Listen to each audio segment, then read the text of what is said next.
Good morning, Avon representatives! In our previous video, tinuruan namin kayo ng credit and collection basics.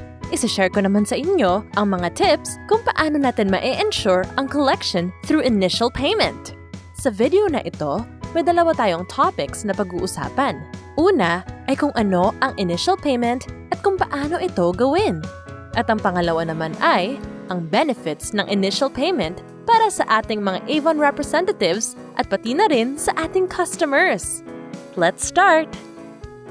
Ano nga ba ang initial payment?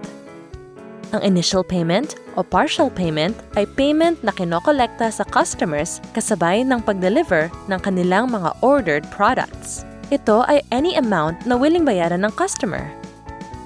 Ngayon na alam na natin kung ano ang initial payment, isama na natin siya sa ating Avon business cycle. Ganito ang magiging itsura ng ating business cycle kasama ang initial payment. 1. Find customers and get orders. 2. I-compute and i-inform ang customer kung magkano ang kanyang total amount due. 3. Ask the customer if they can pay in full upon delivery. Tip: if no ang kanyang sagot, maaaring magbigay ng discount for full payment. If no pa rin, humingi ng initial payment to pay upon delivery.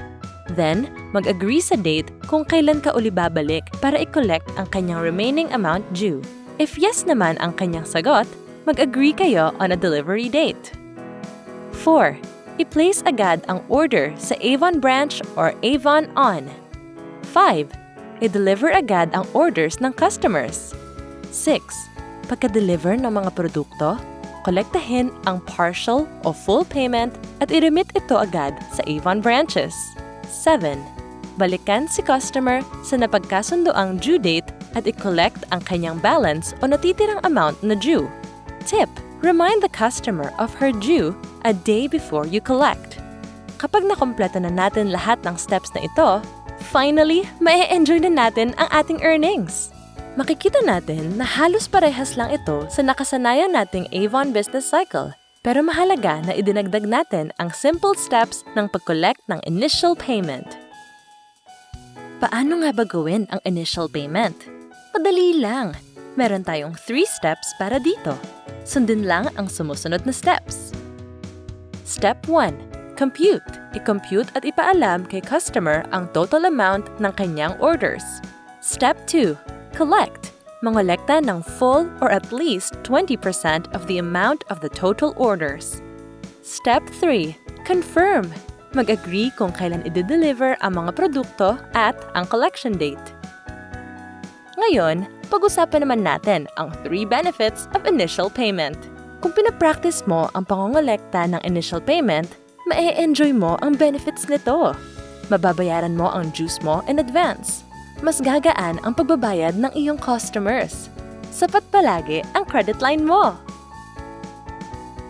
Unang benepisyo, mababayaran ang account dues mo in advance. Kapag nagbabayad ka in advance, hindi ka na mahihirapan sa susunod mong due date dahil liliit ang remaining amount due mo at mas madali na itong i-manage. Pangalawang benepisyo, mas gagaan o mas madaling makakapagbayad ang iyong customers. Ano ang kahalagahan ng initial payment sa customers? Kung ang customer ay nagbabayad ng initial payment o paunang bayad, mas liliit ang kanyang bayarin sa next due date. Siyempre, may paunang bayad na si customer, kaya yung balanse na lang ang kailangan niyang i-manage next. Dahil dito, mas maiiwasan din ang struggle ng customer na magbayad ng one-time big time na kadalasang nagiging reason kung bakit hindi sila nakakapagbayad. Pangatlong benepisyo, sapat palagi ang credit line mo. Your credit line is replenished with every payment. Kaya kung palagi kang nag-i-initial payment, magiging sapat ang credit line mo.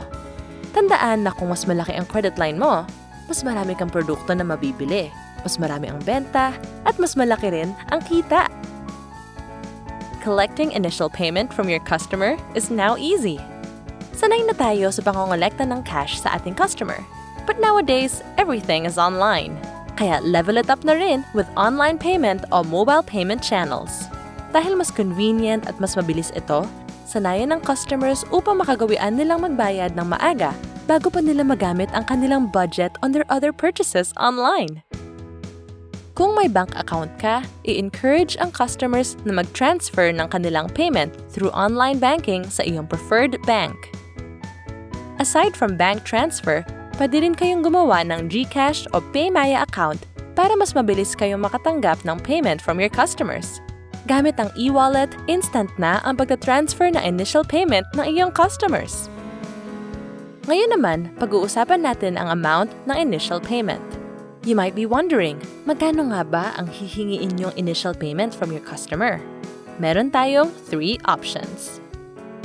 Always ask for full payment upon delivery.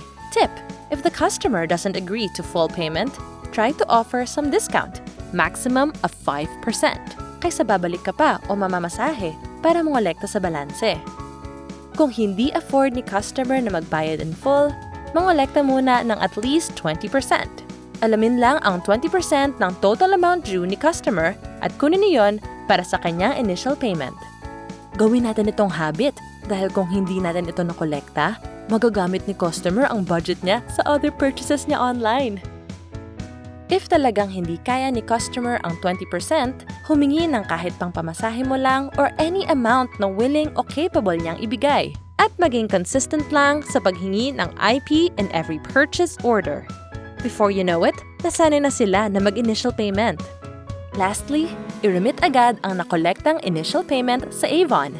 Aside from cash payment through the branch, maaaring magbayad through the e-payment facility ng Avon. Just visit the website at maaari na kayong magbayad ng over-the-counter, bank transfer, e-wallet like Dragon Pay credits, coins.ph, GrabPay, and even GCash. Lastly, pwede na rin kayong magbayad gamit ang inyong debit or credit card. Payment in Avon is now easy. Mag-initial payment na tayo. Be assertive, be positive. Just keep what you are doing consistently and it will form into a habit. Practice makes perfect.